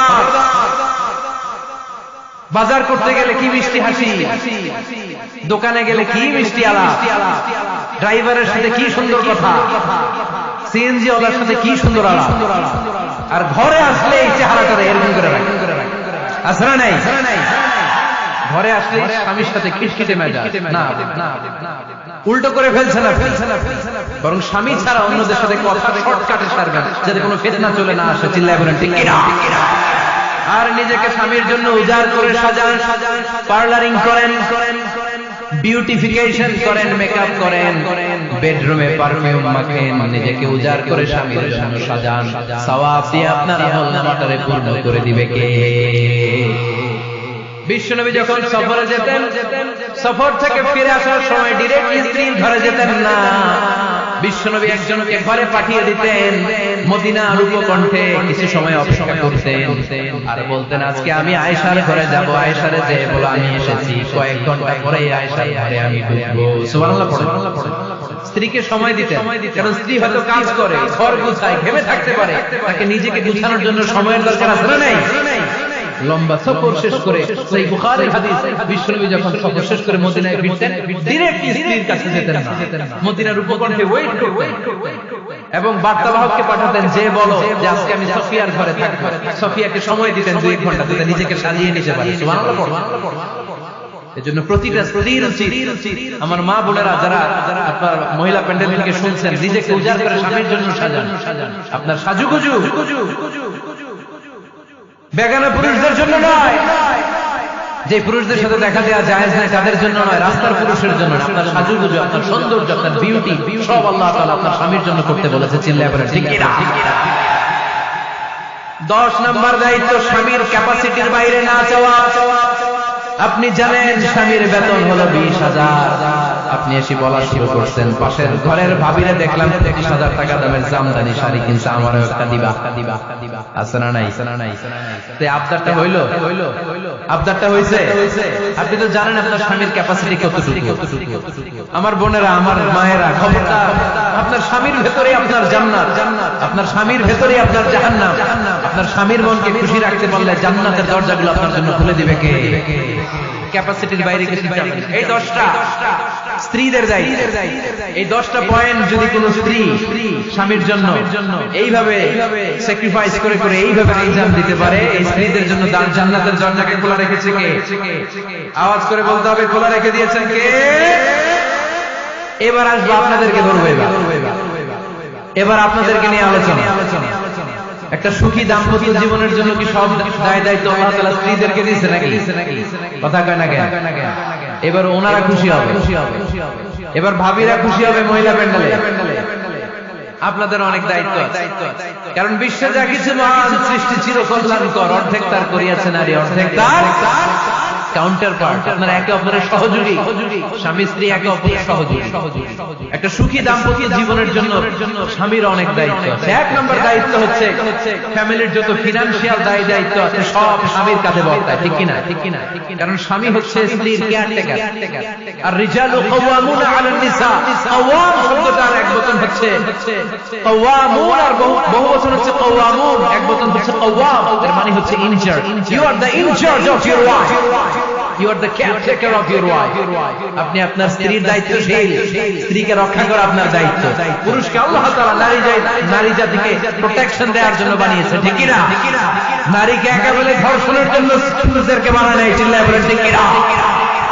যারা নারীকে ধর্ষণ করে অন্যায় ভাবে, এগুলো কি? আওয়াজ করে বলতে হবে, এগুলো কি? কারণ সুপুরুষ নারীকে প্রোটেকশন দেয়, সুপুরুষ নারীর ইনচার্জ, সুপুরুষ নারীর কেয়ারটেকার হয়ে সামনে দাঁড়ায়, সুপুরুষ নারীর ইজ্জত নিয়ে চিনিমিনি খেলে না। চিল্লায় বলো ঠিক কিনা? এজন্য আল্লাহ বললেন রিজালু কাওয়ামুনা আলান নিসা, পুরুষরা হলো নারীর ইনচার্জ, নারীর কেয়ারটেকার। একজন স্ত্রীর যত ধরনের আর্থিক খরচাদি ফ্যামিলিতে লাগে সব খরচ করা স্বামীর জন্য খরচ করেছে কে? বেসিক্যালি একটা ফ্যামিলিতে স্ত্রীর জন্য স্বামীর 4 ধরনের খরচ করতে হয়, বুঝে নেন আপনাদের দায় দায়িত্ব। 1 number dowry, you have to pay the dowry, মহারণা দিতে হবে। কি দিতে হবে? মহারণা দেওয়া নফল, তাই না? মহারণা দেওয়া তো সুন্নাত, তাই না? আওয়াজ করে বলতে হবে মহারণা দেওয়া কি? وآتوا النساء صدقاتهن نحلا فإن طبن لكم عن شيء منه نفسا فكلوه هنيئا مريئا سبحان الله পড়েন। আল্লাহ বললেন ওয়াতুন নিসা সাদাকাতিহিন্না নিহলা, সন্তুষ্ট চিত্তে স্ত্রীর হাতে বিয়ের মহারণা তুলে দাও। ফরজ মহারণা দিয়ে দিবে। আমরা মহারণা তো দেই না, তার বিপরীতে যৌতুক নেই। কি নেই? দেখেন কিভাবে ইসলামটাকে আমরা ধ্বংস করলাম, কিভাবে শরিয়ার রুলগুলোকে আমরা ভায়োলেট করলাম। আল্লাহ দিল মহারণা, আমরা ঢুকাইছি যৌতুক। ইসলাম আমাদের জন্য সুন্নাহ সম্মত পদ্ধতি দিয়েছে ওয়ালিমা, আমরা খাই বরযাত্রী। আছে না নাই? আছে না নাই? এজন্য বিয়েতে আমরা যৌতুক নিব না, বরং মহারণা দিব। কি দিবেন? যৌতুক চলে মনে হয় নীলফামারীতে খুব। হ্যাঁ চলে। যৌতুক নেওয়া যাবে। যৌতুক একটা সামাজিক অপরাধ, এটা সামাজিক ব্যাধি। কুকুরের গোশত খাওয়া যত গুনাহ, যৌতুক খাওয়া তার চাইতেও বড় গুনাহ। এর কারণ কুকুরের গোশত খেলে একটা গুনাহ হয়, হারাম খাওয়ার গুনাহ। যৌতুক খেলে 2 গুনাহ, এক হচ্ছে হারাম খাওয়ার গুনাহ, 2 হচ্ছে শ্বশুরবাড়ির উপরে জুলুমের গুনাহ।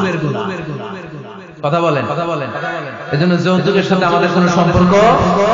বিয়ে করো নাই কারা কারা? হাত তোলো। আওয়াজ করে আল্লাহরে ডাক দাও, বলো আল্লাহ আমার বিয়েতে 1 টাকাও যৌতুক খাবো না, তুমি তৌফিক দাও। আমিন। আওয়াজ করে বলতে হবে আমিন। ওয়াদা কিন্তু আমার সাথে হয় না, ওয়াদা হয়েছে কার সাথে? খবরদার নীলফামারীর যুবকেরা, খবরদার। তাহলে ফিনান্সিয়াল রেসপন্সিবিলিটি সব আমাদের। 1 নম্বরে মহারণা দেয়া, 2 নম্বরে ফুডিং খাবারের ব্যবস্থা করা, 3 নম্বরে ক্লোথিং কাপড়ের ব্যবস্থা করা। ওয়া আলাল মাউলুদি রিজকুহুন্না ওয়া কিসওয়াতুহুন্না বিল মা'রুফ। আল্লাহ বললেন স্বামীর উপরে খাবারের ব্যবস্থা, কাপড়ের ব্যবস্থাকে আমি ওয়াজিব করে দিলাম। সুবহানাল্লাহ। 4 নম্বর রেসিডেন্ট। 4 নম্বর কি? স্বামী মহারণা দিবে, স্বামী meal, husband will provide the meals, খাবারের ব্যবস্থা করবে। 3 number husband will provide the costume, পোশাকের ব্যবস্থা করবে। And as well as he will provide the residence for his wife. তার স্ত্রীর জন্য রেসিডেন্সিয়াল একটা এরিয়া করে। এটা ফ্ল্যাট হতে পারে, এটা সনের ঘর হতে পারে, এটা টিনের ঘর হতে পারে, এটা একান্নবর্তী ফ্যামিলির কোন একটা রুমও হতে পারে। ঠিক কি না? এজন্য আল্লাহ বলেন আসকিনুহুন্না মিন হাইসু সাকানতুম মিন মুজিদিকুম, তোমরা তোমাদের সামর্থ্যের মধ্যে থেকে স্ত্রীর জন্য একটা আবাসিক ব্যবস্থা আয়োজন করে দাও। পড়েন সুবহানাল্লাহ। রেসিডেন্ট আবাসিক একটা ব্যবস্থা করে দিতে হবে। এই 4টা ফিনান্সিয়াল দায়িত্ব আল্লাহ কি নারীকে দিয়েছে না পুরুষকে? আওয়াজ করে বলতে হবে নারীকে না পুরুষকে? এই আর্থিক সব দায় দায়িত্ব পুরুষের। আর্থিক দায় দায়িত্ব ছাড়াও পুরুষের উপর যে দায়িত্ব বর্তায় সেগুলো হচ্ছে নারীর সাথে ভালো আচরণ করা। কি আচরণ করা? আগে সালাম দেওয়া। কি দেওয়া? ভাবিকে সালাম দেন তো আপনারা? সালাম দেন আপনারা? আমি আপনাদেরকে সালাম দিচ্ছি, উত্তর দেন আসসালামু আলাইকুম ওয়া রাহমাতুল্লাহ। এবার আপনারা আমাকে সালাম দেন তো। ওয়ালাইকুম আসসালাম ওয়া রাহমাতুল্লাহ। এইভাবে সালামের প্র্যাকটিস করা যাবে? সালামের প্রতিযোগিতা করতে আপনি আগে দিতে চাইবেন ভাবিরে, ভাবি আগে দিতে চাইবে আপনাকে। আপনাদের এই প্রতিযোগিতাটা দেখে দেখেই বাচ্চারা সালাম শিখে ফেলে। ঠিক কি না? সালাম মানে শান্তি। সালাম মানে কি? সালামের প্রচলন নাই তো শান্তি আসবে কেমনে? আম্মা জান আয়েশা বলেন এতগুলো বছর বিশ্বনবীর সাথে আমি মদিনায় সংসার করলাম, একদিনের জন্য বিশ্বনবীর কোনদিন আগে সালাম দিতে পারি না। বিশ্বনবী আগে আগে সালাম দিয়ে, আমরাও আগে আগে সালাম দিই। রাজি আছেন তো সবাই? রাজি আছেন? স্ত্রীদের সাথে কোমল আচরণ করুন, রূঢ় আচরণ করবেন না। হাদিসে এসেছে খলিকনা মিন দিলা, নারীদেরকে বাঁকা পাথরের হাত থেকে তৈরি। প্রত্যেক স্বামীর বাঁকা হাত থেকে তার স্ত্রী তৈরি এমন নয়। সাইয়েদনা আদম আলাইহিস সালামের বাঁকা পাথরের হাত থেকে হাওয়া আলাইহিস সালামকে তৈরি। ফলে ওই একটা বাঁকা স্বভাব প্রত্যেক নারীর ভেতরে আছে না নাই? এই বাঁকা হাড্ডির সোজা করতে গেলে হাড্ডি ভেঙে যায়, আর রেখে দিলে বাঁকাই থেকে যায়। এজন্য বিষ্ণু বলেন ফাস্তাউসু বিন নিসাইল খায়রা, কোমল আচরণ, ভালো আচরণ করো, ভালোবাসার কথা বলো, স্ত্রীকে ভালোবাসার কথা শোনো। প্রতিদিন কমসে কম স্ত্রীকে 10 বার বলবেন আই লাভ ইউ। কি বলবেন? ওই ছোট ছোট বাচ্চারা কয় আই লাভ ইউ। তোমরা না মিয়া, যারা বিয়ে করছেন তারা, যারা বিয়ে করেছেন ভাবিকে বলবেন, মানে আপনার স্ত্রীকে কি বলবেন? আওয়াজ করে বলেন, কি বলবেন? পারবেন? বলতে পারবেন তো? রিফকাম বিল কওয়ারি, নারীদেরকে আল্লাহ রাসূল সাল্লাল্লাহু আলাইহি ওয়াসাল্লাম কাচের গ্লাসের সাথে তুলনা করেছেন। কাচের গ্লাস, কাচের বাসন, কাচের তৈজসপত্র যেমনি আস্তে ধরতে হয়, আস্তে রাখতে হয়, নারীদের সাথেও কোমল আচরণ করতে হয়। কাচের গ্লাস আর কাচের তৈজসপত্র যদি জোরে রাখেন যেমনি ভেঙে যায়, নারীদের সাথেও কঠোর আচরণ করলে ঝামেলা আছে না? তাহলে 1 নম্বর দায়িত্ব হচ্ছে আপনাদের ভালো আচরণ, মিষ্টি মিষ্টি কথা শোনা। বলবেন যে তুমি আমার কৈতরি, তুমি আমার পরাণ পাখি, তুমি আমার ময়না পাখি, এই জাতীয় ভালোবাসার আপনারা অনেক জানেন, এগুলো আমি জানি। যা যা বলা লাগে সব বল। পারবেন তো? পারা যাবে? আওয়াজ করে বলেন তো ইনশাআল্লাহ।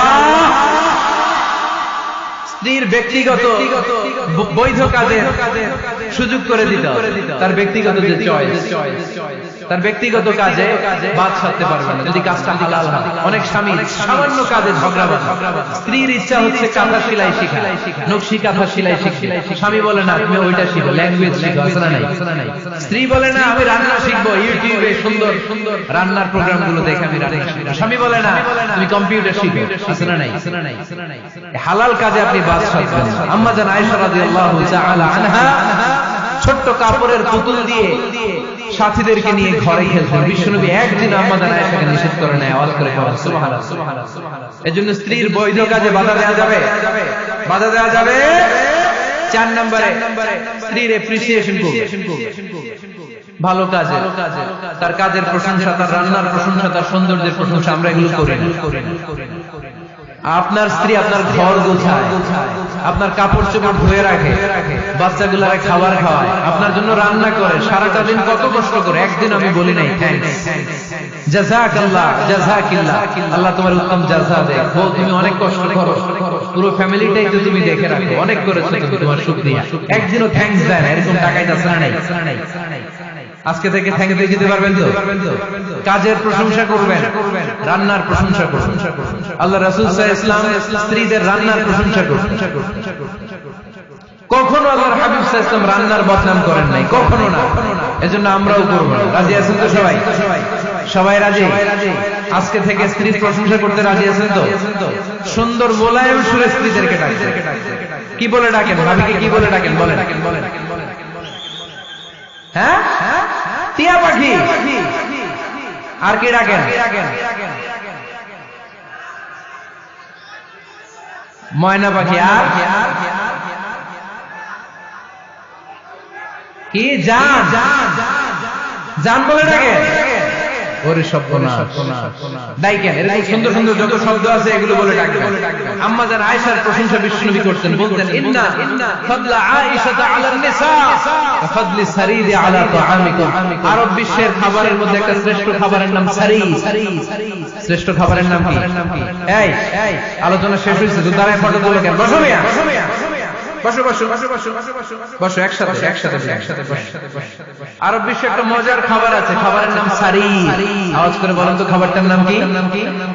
সারিদ। রুটি আর গোশত একসাথে মিক্স করে এরকম স্তর বানায়, কেটে কেটে খাওয়া। বিশ্বনবী বললেন আরব বিশ্বের খাবারের মধ্যে যেমনি সারিদ সেরা, নারীকুলের মধ্যে আমার স্ত্রী আয়েশা সেরা। বলেন সুবহানাল্লাহ। আম্মা জান আয়েশাকে বিশ্বনবী এত ভালোবাসতেন।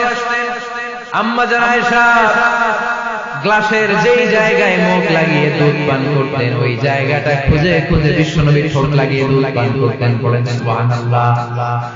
আম্মা জান আয়েশা গোশত খাওয়ার পরে হাড্ডি চুষে চুষে রেখে দেওয়ার পরে আম্মা জান আয়েশার চোষা হাড্ডিটা নিয়ে বিশ্বনবী আবার চুষতে শুরু করে দিলেন। বলেন সুবহানাল্লাহ। বিশ্বনবী স্ত্রীদের সাথে এক বালতি থেকে পানি নিয়ে দুইজনে একসাথে গোসল করতেন। বলেন সুবহানাল্লাহ। এজন্য স্বামী স্ত্রীর সম্পর্কটা হচ্ছে মধুর সম্পর্ক। একে অপরকে ভালোবাসবেন, নিজের ভালোবাসার কথাগুলো প্রকাশ করবেন। অনেকে আছে 20 বছর তাদের সংসার, এক ঘরে থাকে, এক ছাদের নিচে, কিন্তু স্ত্রীকে যে ভালোবাসে মুখ ফুটে একদিনও বলতে পারে না। আছে না নাই? ভালোবাসার প্রকাশ। সাহাবারা বললেন, ইয়া রাসূলুল্লাহ, কাকে ভালোবাসেন বেশি? মান আহাব্বুন নাস ইলাইকা ইয়া রাসূলুল্লাহ, whom do you love the most, O my prophet? হে আল্লাহর রাসূল, কারে সবচেয়ে বেশি ভালোবাসেন, কারে বেশি লাভ করেন? বিষ্ণু বললেন, আয়েশারে বেশি লাভ করি। সুবহানাল্লাহ। সাহাবীরা বললেন, অমিনার রিজাল, পুরুষদের মধ্যে থেকে কারে বেশি ভালোবাসেন? বিষ্ণু বললেন, আবু আয়েশার বাবারে ভালোবাসি। এজন্য আপনি যে স্ত্রীকে ভালোবাসেন এটা প্রকাশ করবেন, ঘরের কাজে সহায়তা করবেন। ছোট্ট ছোট্ট কাজের যদি সহায়তা আপনি করেন, এটাতে আপনার স্ত্রীর জন্য অনেক হেল্প হয়ে যায়। আমার বিশ্বনবী নিজ হাতে ছাগলের দুধ দহন করে আম্মা জান আয়েশার জন্য নিয়ে আসতেন। বলেন সুবহানাল্লাহ। নিজে রুটি আমির বানাতেন, আম্মা জান আয়েশা এটা সেলাই শেখা দিতেন। নিজে জুতা সেলাই করতেন, নিজে নিজের কাপড় সেলাই করতেন। সুবহানাল্লাহ। এজন্য গৃহস্থালী টুকিটাকি কাজের সহায়তা করা, হেল্প করা, এটাও সুন্নাহ। দাম্পত্য জীবন এমনি সুখকর হয় না। বিশ্বনবী শিখায় গিয়েছেন কি করে একটা দাম্পত্য জীবন সুখময় করতে হয়। আল্লাহর হাবিব সাল্লাল্লাহু আলাইহি ওয়াসাল্লাম হালাল বিনোদন করতেন, স্ত্রীদেরকে নিয়ে মরুভূমিতে দৌড়াতেন, খুনসুটি করতেন। সব স্ত্রীরা চায় তাদের স্বামীরা তাদের সাথে একটু হাসি দিয়ে কথা বলুক, একটু রোমান্টিক কথা বলুক, একটু ভালোবাসার বিনিময় করুক। আল্লাহর হাবিব সাল্লাল্লাহু আলাইহি ওয়াসাল্লাম এটা করতেন। রাতের বেলা ভাবিরে নিয়ে দৌড়াদৌড়ি করছেন নাকি কোনদিন? আল্লাহর হাবিব সাল্লাল্লাহু আলাইহি ওয়াসাল্লাম স্ত্রীদের নিয়ে দৌড়াদৌড়ি করতেন। আম্মা জান আয়েশা রাদিয়াল্লাহু তাআলা আনহাকে ঈদের দিন হাবাশী সাহাবাদের খেলা দেখিয়েছেন। সুবহানাল্লাহ। বিশ্বনবী খেলা দেখিয়েছেন তার স্ত্রীকে। হাবাশী সাহাবারা তীর দিয়ে, ধনুক দিয়ে মসজিদে নববীর পাশে খেলাধুলা করতেন। বিশ্বনবী দাঁড়িয়ে থেকে আম্মা জান আয়েশা রাদিয়াল্লাহু তাআলা আনহাকে এই খেলাধুলা উপভোগের সুযোগ করে দিয়েছেন। সুবহানাল্লাহ। ইসলাম রে আমরা কঠিন বানিয়েছি, ইসলাম কঠিন নয়, ইসলাম সহজ। আল্লাহ ছাড় দেয় কিন্তু মাওলানা ছাড় দেয় না, এরকম আছে না নাই? এজন্য বাশশিরু ওয়ালা তুনাফিরু, ইয়াসসিরু ওয়ালা তুআসসিরু। ইসলামকে সহজ করে উপস্থাপন করেন, কঠিন বানাবেন না। স্ত্রীর মতামতের গুরুত্ব দিবেন। ফ্যামিলি মিটিং করলে স্ত্রী কি বলে শুনবেন। বাজার করতে গেলে ভাবি কি পছন্দ করে ওইটা আনবেন। দাঁড়ালেন কেন আপনারা? দাঁড়ালেন কেন? অনেক আগে অনেক স্বামী আছে তার যেটা ভালো লাগে ওইটাই কিনে বাজারে গেল। আছে না নাই? নিজের গরুর গোশত খাইতে মনে চায় ওটা কিনে, মাছ খাইতে মনে চায় ওটা কিনে। আপনার স্ত্রীর হয়তো এগুলো পছন্দ না। স্ত্রীরা টক জাতীয় জিনিস পছন্দ করে, ঠিক কিনা? এর আমরা খাইতে মনে চায়, এর জলপাই খেতে মনে চায়, আচার খেতে মনে চায়। একটু খোঁজ নিবে তার জন্য কি লাগবে। শপিং করতে গেলে নিজের মনে নিজে করবেন না। স্ত্রীকে দেশে রেখে প্রবাসে 6 মাসের বেশি সময় কাটাবেন, ম্যাক্সিমাম 6 মাস। এগুলো প্রত্যেকটার পিছনে লম্বা দলিল আছে, এত লম্বা কথা বলার সুযোগ নেই। 10 নাম্বার, স্ত্রীর জন্য দোয়া করা। কি করা? দোয়া করা। নেককার স্ত্রী যারা চান এখন থেকে দোয়া করেন। আপনার দোয়ার আরশের উপর থেকে শুনে কে? এজন্য মুমিন বান্দারা দোয়া করে আর বলে, রব্বানা হাব লানা মিন আজওয়াজিনা ওয়া যুররিয়াতিনা কুররাতা আ'য়ুন ওয়াজআলনা লিল মুত্তাকিনা ইমামা। বিশ্বাসী স্বামীরা আল্লাহর কাছে দোয়া করে, আল্লাহ আমাকে এমন নেককার স্ত্রী দেন, এমন নেককার সন্তান দেন যাদের দিকে তাকালে আমার চোখটা জুড়িয়ে যাবে। আওয়াজ করে পড়েন আমিন। এই 10টা দায়িত্ব যদি কোনো স্বামী পালন করে আর 10টা স্ত্রীর যে দায়িত্ব যদি স্ত্রী পালন করে, ফ্যামিলিটারে জান্নাতি ফ্যামিলি বানাই দিবে কে? আমাদের দাম্পত্য জীবন সুখী হোক, সমৃদ্ধ হোক, জান্নাতি আমেজে ভরপুর হোক। আমরা চাই কি চাই না? নীলফামারী সহ গোটা বিশ্বের সব মুসলমানদের ফ্যামিলি গুলার তুমি জান্নাতি ফ্যামিলি বানাও। আমাদের দাম্পত্য জীবনটাকে তুমি সুখময়, সমৃদ্ধময় করো। আমরা সবাই পড়ি আমিন। আপনারা যারা দীর্ঘ সময় ধরে আজকের এই প্রোগ্রামে উপস্থিত থেকে প্রোগ্রামকে সার্থক করেছেন, আমি সবার শুকরিয়া জানাই।